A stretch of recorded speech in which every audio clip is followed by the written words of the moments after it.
जय हिंद दोस्तों। आज मैं आप सभी को अज्ञेय जी के निबंध मैं क्यों लिखता हूँ उसे पूरा सुनाऊंगा। तो चलिए दोस्तों, बिना देरी के वीडियो को शुरू करते हैं।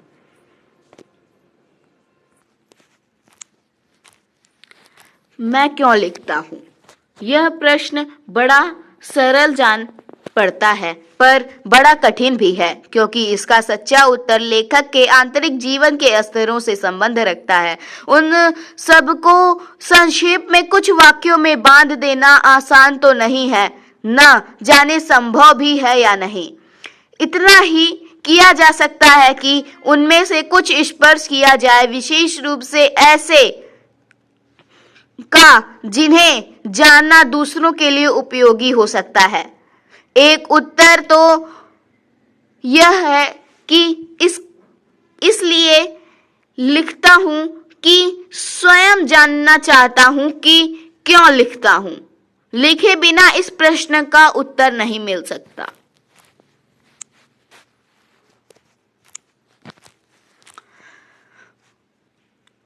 वास्तव में सच्चा उत्तर यही है। लिखकर ही लेखक का अभ्यांतर विवशता को पहचानना है, जिसके कारण उसने लिखा, और लिखकर ही वह उससे मुक्त हो जाता है। मैं भी उस आंतरिक व्यवस्था से मुक्त पाने के लिए तटस्थ होकर उसे देखने और पहचान लेने के लिए लिखता हूँ। मेरा विश्वास है कि सभी कृतिकार, क्योंकि सभी लेखक कृतिकार नहीं होते, न उन्हें सब लेखन ही कृति होती हैं। सभी कृतिकार इसीलिए लिखते हैं। यह ठीक है कि कुछ ख्याति मिल जाने के बाद कुछ बाहर की व्यवस्था से भी लिखा जाता है। संपादकों के आग्रह से, प्रकाशन के तकाजे से, आर्थिक आवश्यकता से, पर एक तो कृतिकार हमेशा अपने सम्मुख ईमानदारी से यह भेद बनाए रखता है कि कौन सी कृति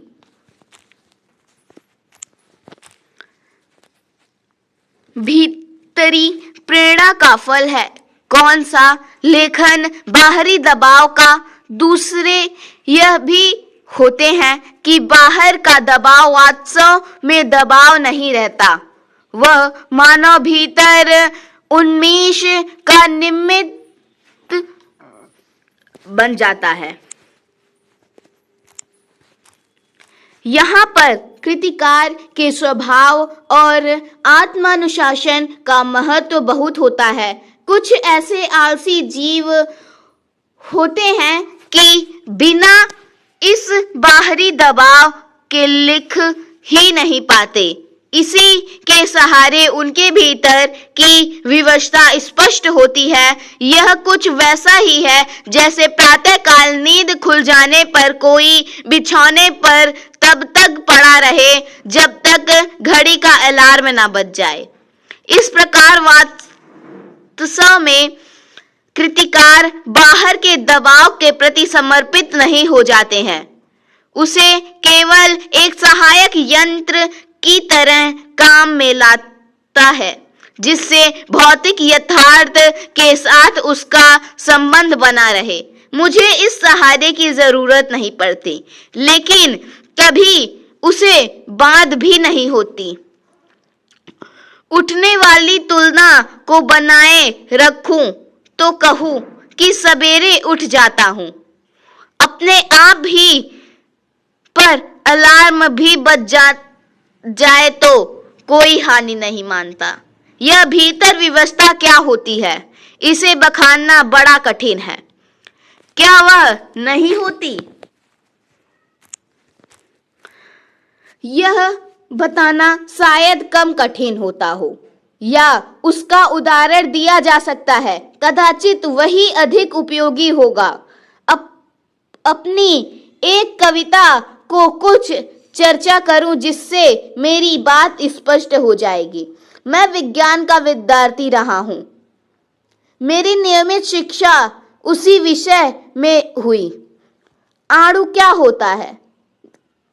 कैसे हम रेडियम धर्मी तत्वों का अध्ययन करते हुए विज्ञान में उस सीढ़ी तक पहुंचे जहां अणु का भेदन संभव होता है। रेडियम धार्मिता के क्या प्रभाव होते हैं, इन सब का पुस्तकीय और सैद्धांतिक ज्ञान तो मुझे था। फिर जब वह हिरोशिमा में अणु बम गिरा तब उसके समाचार मैंने पढ़े और उसके परिवर्तित प्रभावों का भी विवरण पढ़ता रहा। इस प्रकार उसके प्रभावों का ऐतिहासिक प्रमाण भी सामने आ गया। विज्ञान के इस दुरुपयोग के प्रति बुद्धि और विद्रोह स्वाभाविक था। मैंने लेख आदि में कुछ लिखा भी, पर अनुभूति के स्तर पर जो व्यवस्था होती है वह बौद्धिक पकड़ से आगे ही बात है और उसकी तर्क संगति भी अपनी अलग होती है। इसीलिए कविता मैंने इस विषय में नहीं लिखी जो युद्ध काल में भारत के पूर्वीय सीमा पर देखा था कि कैसे सैनिक ब्रह्मपुत्र में बम फेंककर हजारों मछलियों को मार देते हैं, जबकि उन्हें आवश्यकता थोड़ी सी होती थी, पर जीव का इस अपव्यय से जो व्यथा भीतर उमड़ी थी उससे एक सीमा का अणु बम द्वारा व्यर्थ जीवनाश का अनुभव जो तो कर ही सकता था। जापान जाने का अवसर मिला, तब हिरोशिमा भी गया और वहां अस्पताल भी देखा जहां रेडियम पदार्थ से आहत लोगों के वर्षों से कष्ट पा रहे थे। इस प्रकार प्रत्यक्ष अनुभव भी हुआ, पर अनुभव की अनुभूति गहरी चीज है, कम से कम कृतिकार के लिए।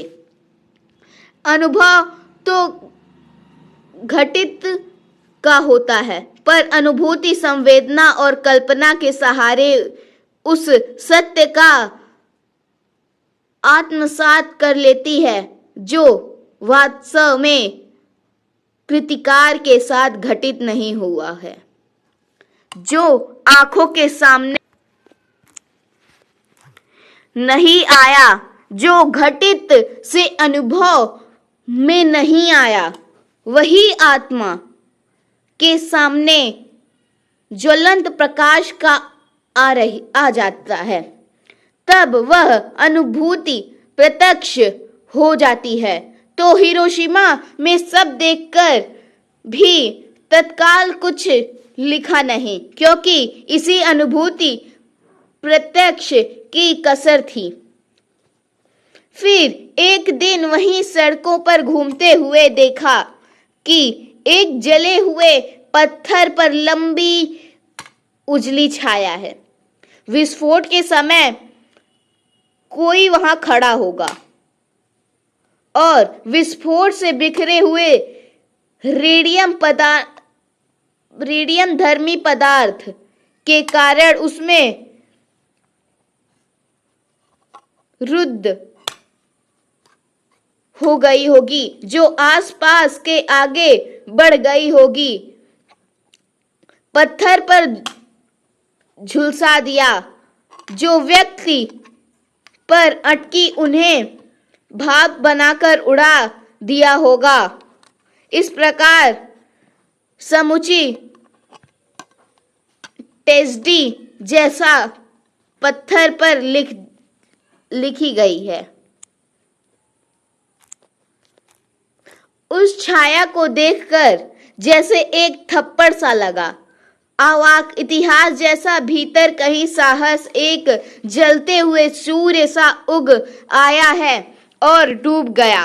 मैं कहूँ कि उस क्षण में अणु विस्फोट मेरा अनुभूति प्रत्यक्ष में आ गया। एक अर्थ में स्वयं हिरोशिमा के विस्फोट का भोक्ता बन गया।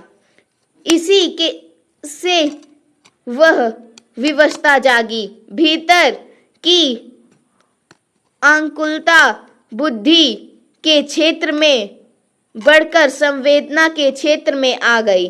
फिर धीरे धीरे उससे अपने को अलग कर सकता और अचानक एक दिन मैंने हिरोशिमा पर कविता लिखी। जापान में नहीं, भारत लौटकर रेलगाड़ी में बैठे बैठे। यह कविता अच्छी है या बुरी, इससे मुझे मतलब नहीं है। मेरे निकट वह सच है क्योंकि वह अनुभूति प्रसूत है। यही मेरे निकट महत्व की बात है। तो दोस्तों, यह थी अज्ञेय जी द्वारा लिखी हुई निबंध मैं क्यों लिखता हूँ। जय हिंद दोस्तों, आप सभी का स्वागत है आपके अपने YouTube चैनल में। दोस्तों, आज हम सभी क्लास 10th के चैप्टर 5 मैं क्यों लिखता हूँ इसके प्रश्नाभ्यास को पढ़ने वाले। तो चलिए दोस्तों, बिना देरी के वीडियो को शुरू करते हैं। Question number 1। लेखक के अनुसार प्रत्यक्ष अनुभव की अपेक्षा अनुभूति उनके लेखन में कहीं अधिक मदद करती है, क्यों? उत्तर है, लेखक के अनुसार प्रत्यक्ष अनुभव वह होता है जो घटित होते हुए देखते हैं, परंतु अनुभूति संवेदना और कल्पना के सहारे उस सत्य को आत्मसात कर लेते हैं।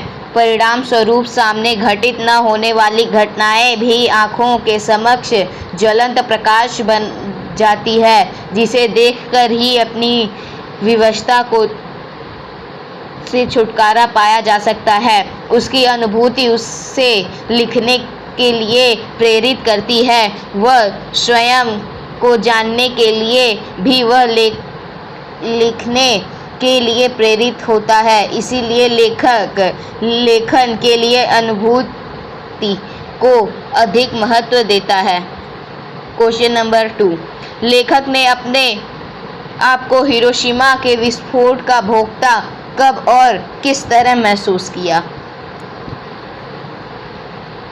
उत्तर है, अपनी जापान यात्रा के दौरान लेखक ने एक पत्थर पर मानव की उजली छाया देखी। वह विज्ञान का विद्यार्थी था, इस कारण समझ गया कि विस्फोट के समय पत्थर के पास कोई वक्त खड़ा होगा। विस्फोट के विसर्जित रेडियोधर्मी पदार्थ ने उस व्यक्ति को धाप बना दिया और पत्थर के में झुलसा दिया। इस प्रत्यक्ष अनुभूति से लेखक के हृदय में झकझोर दिया। इस प्रकार लेखक ने हिरोशिमा विस्फोट का भोक्ता बन गया। मैं क्यों लिखता हूँ के आधार पर बताइए कि लेखन में कौन कौन सी बातें से लिखने के लिए प्रेरित करती हैं। उत्तर है, लेखक अपनी आंतरिक विवशता के कारण लिखने के लिए प्रेरित होता है। उसकी अनुभूति उसे लिखने के लिए प्रेरित करती है। वह स्वयं जानने के लिए भी वह लिखने के लिए प्रेरित होता है। किसी रचनाकार को प्रेरणा स्रोत की किसी दूसरे को कुछ भी रचने के लिए किस तरह का उत्साहित कर सकते हैं? उत्तर है, किसी रचनाकार को उसकी आंतरिक विवशता रचना करने के लिए प्रेरित करती है, परंतु कई बार उसे संपादकों के दबाव व आग्रह के कारण रचना लिखने के लिए उत्साहित होना पड़ता है। कई बार प्रकाशक का तकाजा व उसकी आर्थिक विवशता से भी उसे रचना रचने के लिए उत्साहित करती है। क्वेश्चन नंबर 4, कुछ रचनाकारों के लिए आत्मानुभूति स्वयं के अनुभव के साथ साथ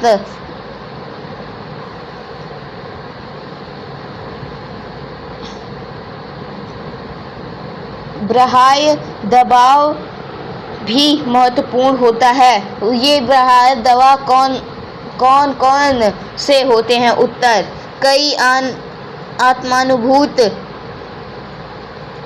आत्मानुभूत उसे हमेशा लिखने के लिए प्रेरित करते हैं, फिर चाहे कुछ भी हो, परंतु इनके साथ बाहर दबाव ही महत्वपूर्ण होता है। ये दबाव संपादकों का आग्रह हो सकता है या फिर किसी प्रकाशन के तकाजा या उसकी स्वयं की आर्थिक स्थिति जो उसे रचना करने के लिए दबाव डालती है। क्वेश्चन नंबर 5, क्या बाह्य दबाव केवल लेखन से जुड़े रचनाकारों के लिए प्रभावित करते हैं या अन्य क्षेत्रों से भी जुड़े कलाकारों के लिए भी प्रभावित करते हैं? बाह्य दबाव अन्य क्षेत्रों से जुड़े कलाकारों को भी प्रभावित करते हैं, जैसे अभिनेता, मंच कलाकार या नृत्यकार। इन निर्देशकों का दबाव होता है। गायक गायिका, इन पर आयोजकों के श्रोताओं का दबाव बना रहता है। मूर्तिकार, इन पर बनवाने वाले की इच्छाओं का दबाव रहता है। चित्रकार, इन पर बनवाने वालों के ग्राहकों की इच्छाओं का दबाव रहता है। क्वेश्चन नंबर 6, हिरोशिमा पर लिखी गई कविता लेखक ने अंतः व बाह्य दोनों दबाव का परिणाम है, यह आप कैसे कह सकते हैं? लेखक जापान घूमने गया था तो हिरोशिमा में उसे विस्फोट से पीड़ित लोगों को देखकर उसे थोड़ी पीड़ा हुई, परंतु उसके मन में लिखने के लिए उसके प्रेरित नहीं कर पा रहा था। हिरोशिमा के पीड़ित को देखकर लेखक के पहले अनुभव हो चुका था कि परंतु जले पत्थर पर किसी व्यक्ति की उजली छाया को देखकर उसके हिरोशिमा में विस्फोट से प्रभावित लोगों का दर्द की अनुभूति कराई, लेखक ने लिखने के लिए प्रेरित किया। इस तरह हिरोशिमा पर लिखी कविता लेखक के अंतः में बाह्य दोनों दबाव का परिणाम है। हिरोशिमा की घटना विज्ञान में भावनात्मक दुरुपयोग है। आपकी दृष्टि से विज्ञान में दुरुपयोग कहाँ और कैसे तरह से हो रहे हैं? उत्तर, हमारी दृष्टि से विज्ञान का दुरुपयोग अनेक क्षेत्रों में निम्नलिखित रूप है। पहला, विज्ञान ने यात्रा में सुगम बनाने के लिए हवाई जहाज, गाड़ियाँ आदि का निर्माण किया, परंतु हमने इनसे अपनी वातावरण को प्रदूषित कर दिया। चिकित्सा के क्षेत्र में अल्ट्रासाउंड का दुरुपयोग किया जा रहा है। गर्भ में पल रहे भ्रूण का लिंग परीक्षण कन्या भ्रूण का आधुनिक तकनीकी से गर्भ की हत्या कर दी जाती है। तीसरा, इस विज्ञान की देन के द्वारा आज हम अंग प्रारोपण कर रहे हैं, परंतु आज इस देन का दुरुपयोग हम मानव अंगों का व्यापार कर रहे हैं। चौथा, विज्ञान ने कंप्यूटर का आविष्कार किया, उसके पश्चात उसके इंटरनेट का भी आविष्कार किया, उससे मानव के कार्यों का बोझ कम करने के लिए किया। हम मनुष्य इन दोनों का दुरुपयोग कर वायरस और साइबर क्राइम को जन्म दे दिया। पांचवा, आज हर देश परमाणु अस्त्रों से बनाने में लगा हुआ है, जो आने वाले भविष्य में सबसे बड़ा खतरा है। 8वां क्वेश्चन, एक संवेदनशील युवा नागरिक जो हैसियत से विज्ञान का दुरुपयोग रोकने के लिए आपकी क्या भूमिका है?